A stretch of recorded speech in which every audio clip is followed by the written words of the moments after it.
Christian, you're spectacular as Ghost. But Nonso, if you had to be an hybrid, what animal would you like to become? I'd be a vegetarian lion. So that way he doesn't have to eat me because I'm a deer. I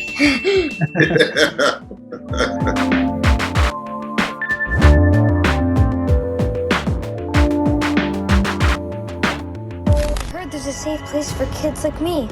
If you go out there alone, they'll have your head by morning. I'm not alone. I got you. Hi guys, how Hi. are you? Very good. Great. I'm very excited to talk with you. Christian, I'd like to start with you. Sweet Tooth is an awesome story that celebrates differences even though the world doesn't accept them, you know? And Ghost is the soul of all that. But how similar do you think you are to Ghost? What things do you both share? So me and Gus share basically everything except that he's a deer. Like we both love sour gummies, we both love running, and we both love jumping. We both love doing new things. We're always positive and hopeful.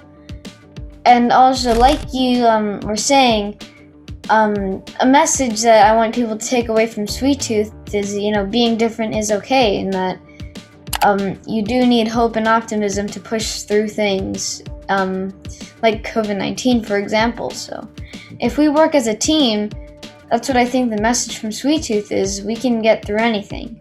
So that's what I hope people take away from the show. Once upon a time, bad people ruled the earth. They were greedy and self-destructive. First of all, obviously in the series, you are the narrator, the storyteller, and you tell us through very deep sentences what we will see in each episode. But what was it that caught your attention in Sweet Tooth, or why did you decide to participate in this project? Why did I? My friend is the original producer who bought the property to make the series. His name is Robert Downey Jr. and his wife Susan, and they said that I was the only one that they were going to accept to do the voiceover. Why? I have no idea. I've never done it before. I have not gotten a job that I actually applied for ever in the voice area. And now suddenly it's like, it feels like somebody's discovered something that was sitting there the whole time, Yeah. Talking about this, even though you know the plot, somehow I think you're also discovering some things that happen in the story with the viewers. So what was the moment of the series that impacted you the most? I think how the father treated his son, how the father protected his son, how the son asked questions that were contrary, that things he didn't quite believe or understand, and the father would set him straight again. It meant a lot to me because, I have two sons and one grandson, and it makes you think about how good you were, how good I was at that, in reality.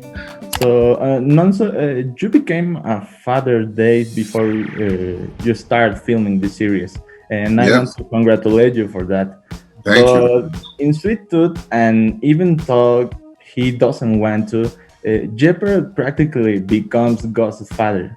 So I'd like to know, what learning did you take back to your normal life after playing this character? Well, Jeopardy is a different kind of guy to me. So he doesn't want to be a father. He doesn't want to take on a hybrid, half deer, half human. I don't think there's a similarity there. By the end of the season, I think the idea of being a father figure has warmed on him.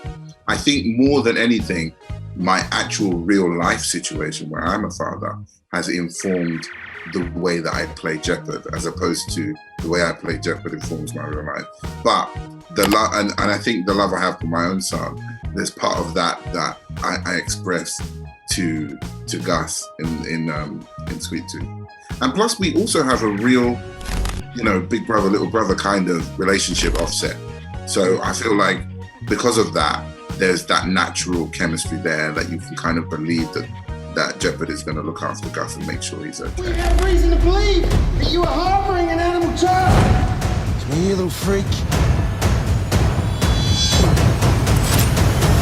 If you had the chance to play another character in the movie and in the series, sorry, what would it be and why? That's a tough question. I don't know. You know, maybe the general, maybe the bad guy.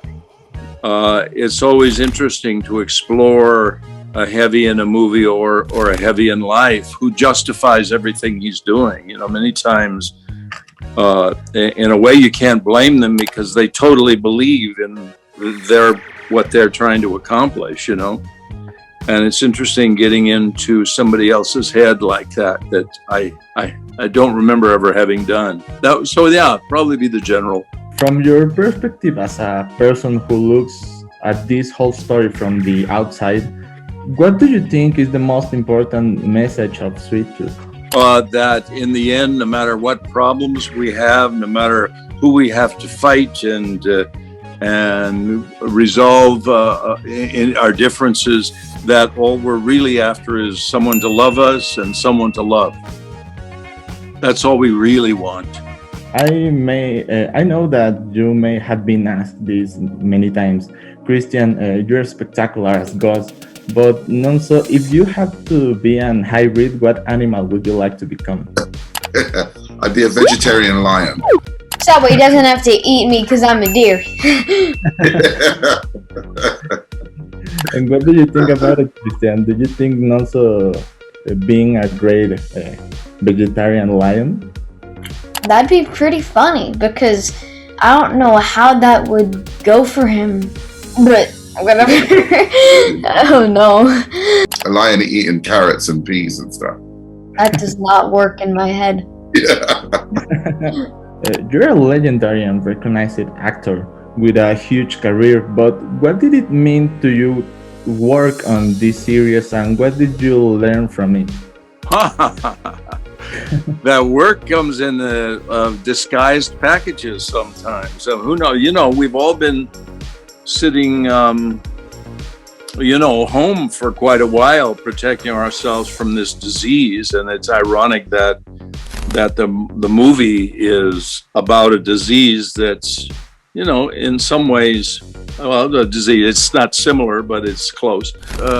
Felt that there's just been many times when I've known too much about a project and to the point where you feel like, oh, I've done this before. This time I was going into an area of something that is very different with very little knowledge from who I was working with. It's almost like, well, we're doing this story, but we're not going to tell you the story. Okay, action. Yeah. That's an interesting way to work, and you never know what you're going to come up with. As we found out last Friday when it was shown to everyone, it is #1 around the world for 7 days in a row now. Yeah. That's pretty good. Well, thank you so much for your time, guys. Congratulations for this series and Thank you. Thank you. Take care. Thank you, Jesus.